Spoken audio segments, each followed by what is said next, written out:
যারা ওই 10,000 টাকা আর 1 লাখ টাকা যাই দেন, পুলিশে তো সস্তা না। আমাদের হয়তো আমাদের খারাপ লাগছে, আমাদের 3টা পুলিশ সদস্যকে তারা একজনকে তারা মানে জনসম্মুখে ঝুলিয়ে তারা হত্যা করেছে, হয়তো তাকে আমরা ফিরে পাবো না, এটা ঠিক।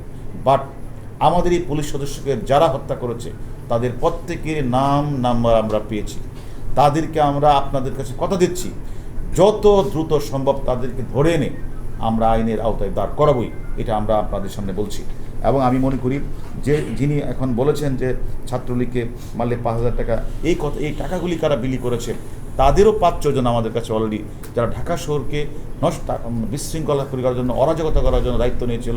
তার মধ্যে সালাউদ্দিন টুকু, সাইফুল ইসলাম নীরব, SM জাহাঙ্গীর, এবং আপনাদের এদিকে হলো রফিকুল ইসলাম মজনু এবং আমিনুল ইসলাম সহ অসংখ্য জামাতের নেতাকর্মী, বিএনপি নেতাকর্মী আমাদের কাছে আছে। আমরা তাদের জিজ্ঞাসাবাদ করছি।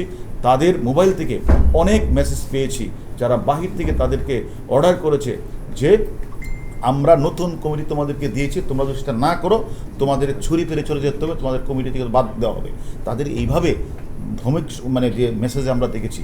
শুধু তা না, 28 অক্টোবরের পরে যারা বিভিন্ন জায়গায় অগ্নিসংযোগ করেছে, রেল লাইনে আগুন লাগিয়েছে, জীবন্ত মানুষকে পুড়িয়ে মেরেছে, আমাদের পুলিশ হাসপাতাল, পুলিশকে হত্যা করেছে, পুলিশ হাসপাতালে হামলা করেছে, প্রধান বিচারপতির বাসভবনে হামলা করেছে, এই সকল লোকগুলিকে তারা বেছে বেছে বর্তমান কমিটিতে তারা স্থান দিয়েছে, যাতে আবারও যেন একটা অরাজকতা সৃষ্টি করে দেশের মধ্যে একটা স্বাভাবিক পরিবেশ বিনষ্ট করতেছে। আমরা এখন বাংলাদেশ, আমি মনে করি আমাদের বিভিন্ন জায়গাগুলিতে আমাদের অভিযান চলছে।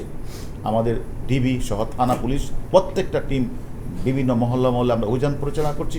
আমাদের উদ্দেশ্যটা হচ্ছে একটাই, যারা সরকারি রাষ্ট্রীয় স্থাপনায় হামলা করেছে, অগ্নিসংযোগ করেছে, পুলিশকে মিটিয়ে হত্যা করেছে, তাদের প্রত্যেককে একে একে আমরা ঘর থেকে ধরে নিয়ে এসে, যেহেতু আমরা জানেন আমাদের পুলিশ, আমরা CRPC PRBর মাধ্যমে চলি, আমরা আইনের মধ্যে চলি। অতএব কেউ যদি আইন লঙ্ঘন করে আমরা তাদের কাউকেই ছাড় দেব না। এবং এটাও আপনাদের বলে দিই, কাউকে অহেতুক হয়রানি করা হবে না, এটাও আমরা আপনাদের বলেছি। যদি এরকম কোনো সংবাদ পান কাউকে অহেতুক আমাদের কোনো পুলিশ হয়রানি করছে, ধরে এনে ছেড়ে দিচ্ছে, সেটাও আপনারা আমাদেরকে জানাবেন। আমরা মনে করি যারা এই ঘটনার সাথে সত্যিকারভাবে জড়িত, জামাত, শিবির এবং বিএনপি, তাদের নাম আমরা পেয়েছি, আমরা সেই ভিত্তিতে আমরা গ্রেপ্তার করছি। আমরা মনে করি ঢাকা শহরের এখন কিন্তু স্বাভাবিক পরিবেশ ফিরে এসেছে, রাস্তায় প্রচণ্ড যানজট। আমি মনে করি এই পরিবেশকে আরও ভালো করা, যেহেতু একটি ঘটনা ঘটেছে, আমি মনে করি এই পরিবেশকে আরও আমরা উন্নত করার জন্য আমরা বিভিন্ন জায়গাগুলিতে আমাদের দক্ষ পুলিশ অফিসাররা, ডিবির কর্মকর্তারা ঢাকা এবং ঢাকার আশেপাশে এবং বাংলাদেশের যে কোনো জায়গায় তারা লুকিয়ে থাকলেও, তারা যারা এই হত্যাকাণ্ড, যারা এই দুর্বৃত্তায়নের সাথে জড়িত, তাদের কাউকেই ছাড়তে হবে না।